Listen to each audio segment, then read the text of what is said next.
Hello friends, स्वागत है आपका आपकी अपनी सीरीज वीकेंड ट्रिक्स में, जहां पर हम सैटरडे और संडे वाले दिन आपसे ट्रिक शेयर करते हैं।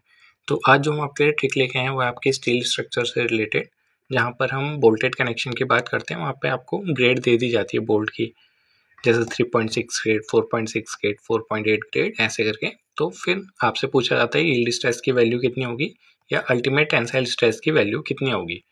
तो ये क्वेश्चन काफ़ी बार एग्जाम्स में पूछे जाते हैं, तो आपको इसको याद कैसे रखना है।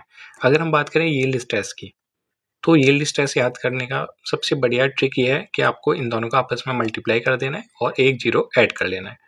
यानी कि 3.6 है तो 3 6 कितना 18 और एक जीरो ऐड कर लिया। 4.6 है तो 4.6 6 4 जा 24, 24 में एक जीरो ऐड कर लिया। जैसे 4.8 है 8 चौको 32, 32 में एक जीरो ऐड कर लिया। जैसे 6.8 है 8 छक 48, 48 के बाद एक जीरो ऐड, 8 8 जा 64, 64 के बाद एक जीरो ऐड, ऐसे करके आप यील्ड स्ट्रेस निकाल सकते हैं। वैसे तो एक टर्म होती है नॉमिनल टेंसाइल स्ट्रेस। तो नॉमिनल टेंसाइल स्ट्रेस मैंने आपको इस टेबल में नहीं दिखाया, लेकिन आप उसको याद कैसे रखेंगे। वैसे एग्जाम में क्वेश्चन नहीं पूछे जाते हैं उससे, लेकिन मैं आपको वैसे बताना चाहता हूँ कि टेक्निकल टर्म में हम यील्ड स्ट्रेस की वैल्यू कैसे निकालते हैं। तो मैं नॉमिनल टेंसाइल स्ट्रेस जो होता है हमारा जो पहली डिजिट है, जैसे अगर हम इसको x मान लें, इसको y मान लें, तो x डिजिट जो है इंटू 100 कर देना है नॉमिनल टेंसाइल स्ट्रेस के लिए।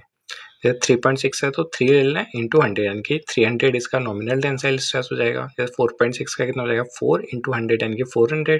4.8 का कितना हो जाएगा, इसका भी 400 होगा, क्योंकि ये फर्स्ट वाले है। मैं अल्टीमेट टेंसाइल स्ट्रेस की बात नहीं कर रहा हूँ, केवल नॉमिनल टेंसाइल स्ट्रेस की बात कर रहा हूँ।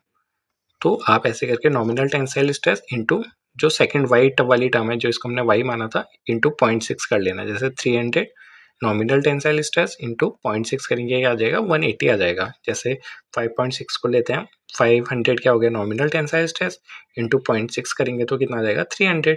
तो 300 हमारा यील्ड स्ट्रेस हो जाएगा। टेक्निकल टर्म में आप ऐसे भी निकाल सकते हैं, लेकिन अगर हम याद रखना चाहें नॉर्मली, तो आप इसको ऐसे ही याद रखिए कि इन दोनों का आपस में मल्टीप्लाई करिए और एक जीरो ऐड कर लीजिए। नेक्स्ट पार्ट में देखेंगे कि हम अल्टीमेट टेंसाइल स्ट्रेस कैसे कैलकुलेट करते हैं, क्योंकि ये शॉर्ट वीडियो काफ़ी बड़ी हो जाएगी, फिर उसमें आएगी नहीं।